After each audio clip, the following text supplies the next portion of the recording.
Good morning, students. As we have already done our first chapter that is based upon introduction to internet. In this chapter, we have done the subjective part as well as you have also seen the videos. Now we will do MCQ based on these chapters. Let's start with the MCQ. Our first MCQ is, as you can see on your screen, the equipment needed to allow home computers to connect to the internet. That means ऐसा device जो आपको allow करे आपके घर पे जो computer है उसको आपको इंटरनेट से कनेक्ट करना. We have the options modem, gateway, monitor and peripheral. देखिए, गेटवे एक नेटवर्किंग डिवाइस है जो अलाउ करता है डिसिमिलर लैन्स को. लैन आप समझते हैं लोकल एरिया नेटवर्क, उसको अगर अलग अलग टोपोलॉजी से बने हुए हैं उसको आपको कनेक्ट करना है तो you will use gate. Monitors तो हमें हर केस में चाहिए. Peripheral are the additional devices, जो एडिशनल डिवाइसेस लाइक कीबोर्ड आपने अटैच किया हुआ है, आपके पास माउस है, ये सारी एडिशनल चीजों को हम कहते हैं पेरिफेरल. तो यहाँ पे बात हो रही है कि आपके अपने डिवाइस को आपको इंटरनेट से कनेक्ट करना है तो आपको किसकी जरूरत पड़ेगी. मॉडेम इज द वन जिसका काम है मॉड्यूलेशन और डीमॉड्यूलेशन का, वो आपके डिवाइस को इंटरनेट से कनेक्ट करना. Right? Next one is the process of keeping address in the memory for future use. इसका मतलब क्या है कि आपको वो क्राइटेरिया बताना है जिसके थ्रू आप मेमोरी में डेटा स्टोर करके रखते हैं. मेमोरी में डेटा स्टोर करने का क्या रीजन है कि बाद में हम उसको यूज कर सके कभी भी लेटर ऑन, जब भी हमें जरूरत पड़ेगी इन फ्यूचर. तो उस प्रोसेस को क्या कहते हैं जो हम कोई भी डेटा आप अपने मेमोरी कार्ड या फिर आप चिप कहते हैं, मोबाइल की गैलरी पे आप स्टोर करके रखते हैं, आप मेल पे अटैच करके रखते हैं, आप किसी ड्राइव में स्टोर करके रखते हैं. तो ये जो प्रोसेस है इसको क्या नेम दिया गया है. You have the options routing, resolving, caching and none of the above. सबसे पहले राउटिंग टर्म का मतलब हम देखते हैं. राउटिंग का मतलब होता है जब डेटा एक डिवाइस से किसी दूसरे डिवाइस पे जाता है तो उसके लिए क्या पाथ हम फॉलो करते हैं, उसे कहते हैं रूट करना. जैसे आप अपने घर से स्कूल पे आए तो आपने कोई ना कोई एक रूट फॉलो किया होगा तभी आप अपने डेस्टिनेशन पे पहुंचे. सिमिलरली जब एक सेंडर से एक डेस्टिनेशन पे या एक रिसीवर पे डेटा जाता है तो वो भी एक रूट फॉलो करते हैं, सिग्नल से एक वे में ट्रेवल करते हैं, उसको कहते हैं राउट. रिजॉल्विंग दैट मीन्स किसी मैटर को सॉल्व करना. ठीक है, अब वो डेटा से रिलेटेड भी हो सकता है, डेटा भी हो सकता है, कोई कंटेंट भी हो सकता है, चाहे सेंडर से डेटा रिसीवर तक पहुंचाने का हो. Next one is your caching. Caching क्या होती है कि whenever you are storing any data तो फास्टेस्ट लोकेशन के थ्रू हम उसे एक्सेस कर पाए. जैसे आपने देखा होगा अब ऑनलाइन क्लासेस में आप बहुत मोबाइल यूज करते हैं तो आप देखते हैं जो टैब आप बार बार ओपन करते हैं वो ऑटोमेटिकली वो टैब्स बन के आपके डिवाइस पर स्टोर हो जाते हैं. ठीक है, जैसे मान लो आपने व्हाट्सएप ओपन किया, आपने गूगल ओपन किया, आपने अपनी गैलरी ओपन किया, आपने कैम स्कैनर ओपन किया, तो जब आप अपने सारे टैब्स देखेंगे आपने कौन कौन से बनाए थे वो सारे टैब्स आपको नजर आ जाएंगे कि ये हमने ओपन किया था. तो वो क्यों वहां पे आते हैं, क्योंकि वो एक कैश मेमोरी में स्टोर हो जाते हैं. मतलब जो डेटा हम बार बार यूज करेंगे, जो टैब हम बार बार यूज करेंगे वो आपकी मेमोरी पर स्टोर हो जाएगा.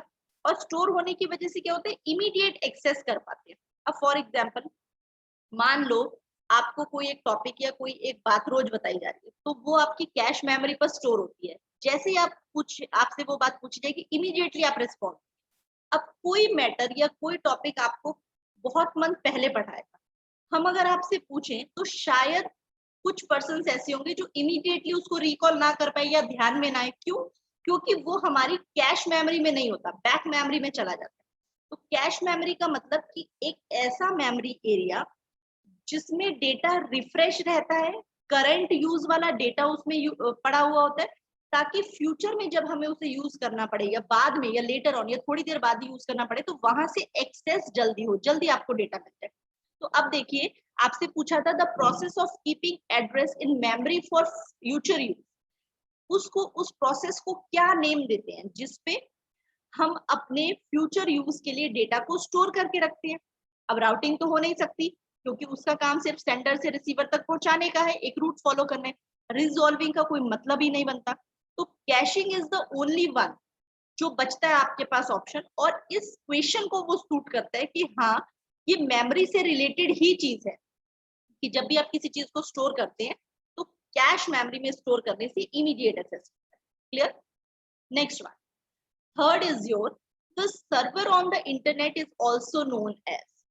आपको पता है कि जब हम इंटरनेट से कनेक्ट करते हैं या किस तरीके की नेटवर्किंग करते हैं तो हमारे पास एक सर्वर होता है और बाकी जितने डिवाइसेस आपने या जितने कंप्यूटर उससे कनेक्ट किए हुए हैं वो क्या है, आपके क्लाइंट्स है।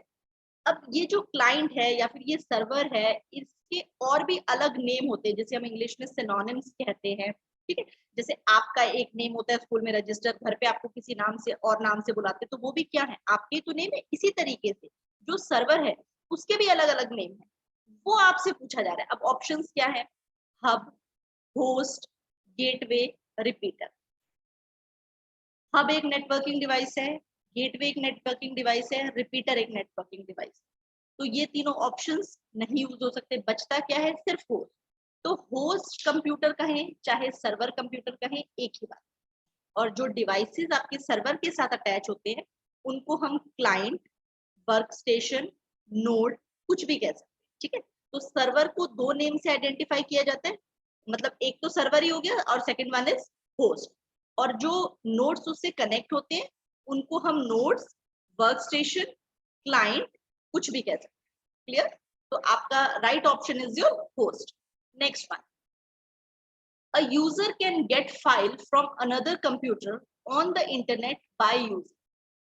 आपको पता है कि जब हम इंटरनेट का यूज कर रहे हैं तो मोस्टली वो यूज किस पर्पस के लिए हो रहा है, for the transferring of files, for the communication. अब कम्युनिकेशन में भी तो हम फाइल से ट्रांसफर कर रहे हैं। अब वो फाइल्स अलग फॉर्म में हो सकती है, शायद वो हमारी वॉइस के फॉर्म में हो, वो इमोजीज की फॉर्म में हो। तो एक्चुअली हम अपना डेटा, अपनी फाइल्स एक डिवाइस से किसी दूसरे डिवाइस तक ट्रांसफर करते हैं थ्रू द इंटरनेट। अब चाहे वो आप वॉइस के थ्रू करें, टेक्स्ट के थ्रू करें, या इमोशिकॉन्स, इमोजीज आपको, या स्माइलीज जिसे आप कहते हैं वो अवेलेबल हो, उसके थ्रू करें।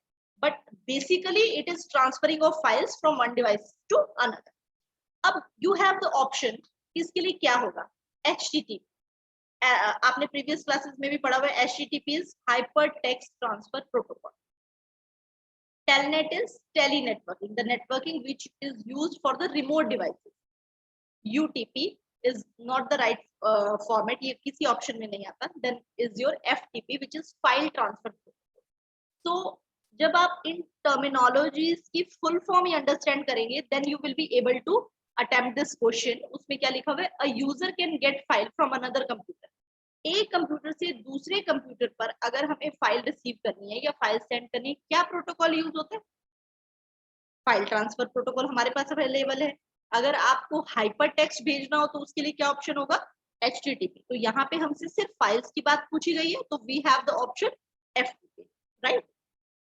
Next, the communication protocol used by internet.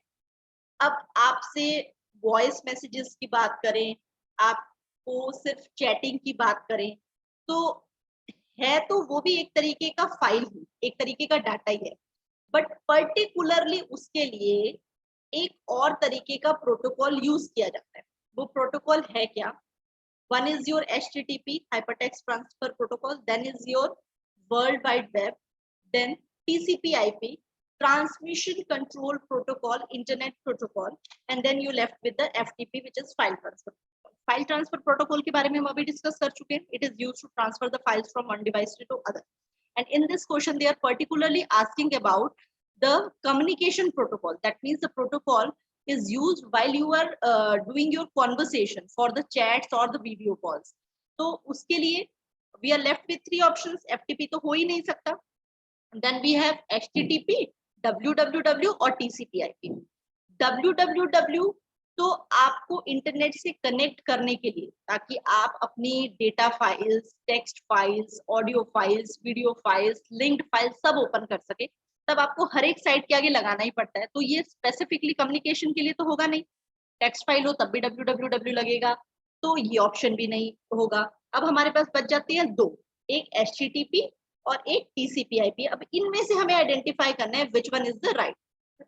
HTTP is hypertext transmission protocol and TCP/IP is transmission control protocol, internet protocol. So HTTP is only dependent upon for the hyperlinked text. That means जिसके through एक page पे click करके आप किसी दूसरे page या दूसरी image को ओपन करना चाहें तब HTTP का यूज होता है। तो हमारे पास ऑप्शन क्या बच गया, TCP/IP, ट्रांसमिशन कंट्रोल प्रोटोकॉल। ये एक ऐसा प्रोटोकॉल है जो कम्युनिकेशन में यूज होता है। क्यों यूज होता है उसका भी रीजन है। Transmission control protocol that means whenever you are using any voice command, तो कितना डेटा एक बार में जाएगा, ठीक है, और क्या पिच होना चाहिए, क्लैरिटी है या नहीं, ये कितने पैकेट्स एक टाइम पे आप भेज सकते हैं अपने वॉइस पैकेट्स, कितनी रेंज है उस, इससे डेटा ज्यादा जाना पॉसिबल है या नहीं, वो सारी रेस्ट्रिक्शंस, वो सारे प्रोटोकॉल्स आपके किस में दिए हुए हैं, TCP/IP। So the communication protocol used for internet is TCP/IP and the protocol which is used to transfer the files only is FTP, right? Next, the first network that planted the seeds of internet. बहुत clearly हम काफी बार discuss कर चुके हैं कि internet का existence सबसे पहले किसकी वजह से आया। क्या इंटरनेट का नेम ही सबसे पहले दिया गया था? नहीं। आप लोगों को वीडियोस में और जो भी आपको फर्स्ट चैप्टर कराया उसमें बताया था कि एक्चुअली जब इंटरनेट मार्केट में आया तो उसका नाम इंटरनेट नहीं था, वो तो 1980s में जाके उसको कन्वर्ट किया गया इंटरनेट में। इससे पहले उसको क्या कहा जाता था, ARPANET, advance research project agency network, ठीक है। तो first network that planted the seed of internet was ARPANET, clear. Next, which of the following protocol is used for www? FTP नहीं होगा, अभी डिस्कस किया हमने, it is used to transfer the files only. HTTP for the hyperlink. W3 कोई protocol नहीं होता। World wide web के लिए, वर्ल्ड वाइड वेब तो ऑब्वियसली ये ऑप्शन में नहीं है, या फिर वर्ल्ड वाइड वेब कंसोर्टियम होता। ऑल ऑफ द अबव नहीं हो सकता बिकॉज FTP आ गया, तो हम we are left with the only one option HTTP and which is right. जब भी आप कोई वेबसाइट लिखेंगे आप ऑटोमेटिकली देखेंगे HTTP उसके साथ ही कनेक्ट हो जाता है, www हर किसी के आ गया, क्योंकि ये दो बेसिक ऐसी चीजें हैं कि जब भी आप इंटरनेट से कनेक्ट करेंगे तो ये प्रोटोकॉल्स काम करते ही करते हैं। वर्ल्ड वाइड वेब का मतलब ऑफिशियली वर्ल्ड में जितनी भी वेबसाइट्स है उसका एक्सेस आपको मिलना। HTTP का मतलब कि उस वर्ल्ड वाइड वेब में चाहे वो टेक्स्ट फाइल हो, चाहे ऑडियो फाइल हो, चाहे वीडियो फाइल हो, चाहे इमेज फाइल हो, वो हर एक तरीके के पेजेस को अलाउ करे कि आपके डॉक्यूमेंट में वो ओपन हो पाए। तो वर्ल्ड वाइड वेब के साथ कौन सा ऐसा ऑप्शन है जो काम करता है, HTTP। Okay, next one is your TCP। अभी प्रीवियस MCQ में भी आपको मैंने बताया था what does TCP stands for, transmission control protocol, internet protocol, but here it is quite different.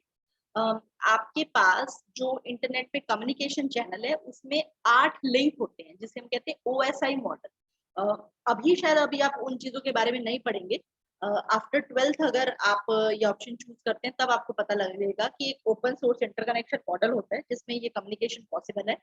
तो उसी में एक लेयर्स होती हैं, अलग अलग लेयर का अलग अलग काम है, किसी का कम्युनिकेशन का काम है, किसी का डेटा ट्रांसफर करने का काम है, किसी का पैकेट्स को इकट्ठा करने का काम है, किसी का पैकेट्स को छोटे छोटे पार्ट में ब्रेक करने का काम है। तो पूरे OSI मॉडल में अलग अलग लेयर्स होती हैं और अलग अलग लेयर्स अपने अपने पर्टिकुलर काम को करती हैं। यहाँ पे आपसे पूछा गया TCP किस पर्पस के लिए यूज किया जाता है। TCP का काम है transmission control protocol, that means data को ट्रांसमिट करना, एक जगह से दूसरी जगह पहुंचाना। अब यही टर्मिनोलॉजी आप देखिए, application layer, transport layer, network layer, data link layer. Transmission control का मतलब डेटा को एक जगह से दूसरी जगह पहुंचाना, तो ऑप्शन हमारे पास क्या सही होगा, ट्रांसपोर्ट लेयर, क्योंकि ट्रांसपोर्ट का मतलब ही क्या होता है, डेटा को एक जगह से दूसरी जगह पे पहुंचाना, ठीक है। तो आप टर्मिनोलॉजीज को कनेक्ट करने की कोशिश करेंगे तभी आप राइट ऑप्शन चूज कर सकते हैं, ठीक है। Next, the first page that you normally view on a website. आपने बहुत बार प्रीवियस क्लास में भी पढ़ा है, website is a collection of web pages, और फर्स्ट पेज जो किसी वेबसाइट का होता है उसे हम होम पेज कहते हैं, फर्स्ट पेज कभी भी नहीं कहते। होम पेज एक ऐसा पेज है जो वेबसाइट की सारी मेन टैग्स को अपने पास रखता है, मतलब ये बताता है कि उसमें क्या क्या ऑप्शंस है, क्या क्या ऑप्शन पे आप क्लिक करके कौन सी चीजें अपने वेबसाइट पे ओपन कर सकते हैं, क्या फैसिलिटी ये वेबसाइट आपको प्रोवाइड कर। And the last one is voice mail, emails, online services, the internet and the www are all examples of computer categories. No, computer category होता तो माइक्रो कंप्यूटर, उसके बाद आपके एम्बेडेड कंप्यूटर, सुपर कंप्यूटर्स, ये सब आता। Connectivity का voice, email, online, internet, W से कनेक्टिविटी हर एक केस में चाहिए हमें। Tele communicating and none of that, दो ऑप्शंस हमारे पास बचते हैं। टेली कम्युनिकेटिंग का मतलब क्या है? टेलीफोनिकली, मतलब वॉइस मैसेजेस को भेजना। तो आपको ऑप्शन में भी यही पूछा गया, वॉइस मेल करना है, ईमेल करना है, ऑनलाइन सर्विसेज चाहिए, ये सारी चीजें के टेली कम्युनिकेशन। टेली वर्ड का मतलब होता है दूर, जैसे टेलीविजन होता है तो टेली मतलब दूर, विजन मतलब दूर से देखना, इसीलिए उसे टेलीविजन कहा जाता है। तो यहाँ पे टेली कम्युनिकेटिंग मतलब दूर से हमें कम्युनिकेट करना है। अब वो कम्युनिकेशन कैसा भी हो सकता है, वॉइस मैसेज का भी हो सकता है, ऑनलाइन सर्विसेज अवेल करने का भी हो सकता है, इंटरनेट पे कोई चीज फाइंड आउट करने का भी हो सकता है, इंटरनेट पे कोई डेटा अपलोड करने का भी हो सकता है, इंटरनेट से आप कुछ डाउनलोड करें वो ऑप्शन भी है। तो that means you are using the services, but आपको सर्विस के पास नहीं जाना पड़ता, आप अपने घर बैठे किसी भी जगह पे बैठ के आपको सर्विस को अवेल कर सकते हैं। उसे हम कहते हैं टेली कम्युनिकेटिंग सर्विसेज, जिसके under voice mail, emails, online services and internet, बाकी सारी चीजें आती हैं। So this is all about it. We have done few MCQs. Rest we will do in the next video, और live क्लास में हम different करेंगे, ठीक है। तो चारों दो वीडियोस और दोनों दिन आपकी लाइव क्लास में आपको अलग अलग MCQs ही मिलेंगे, ताकि आपको हर एक चीज अटेंड करनी पड़े। एंड बोर्ड ने आपका सिलेबस भी भेज दिया है, that you will get on your WhatsApp group, कि टर्म 1 में कितना सिलेबस आएगा, टर्म 2 में कितना सिलेबस आएगा, और उस हिसाब से अब फर्दर जो आपको PDF मिलेगा उसी बेसिस पे मिलेगा, वही आपको प्रिपेयर करना है। This is all about it. Thank you.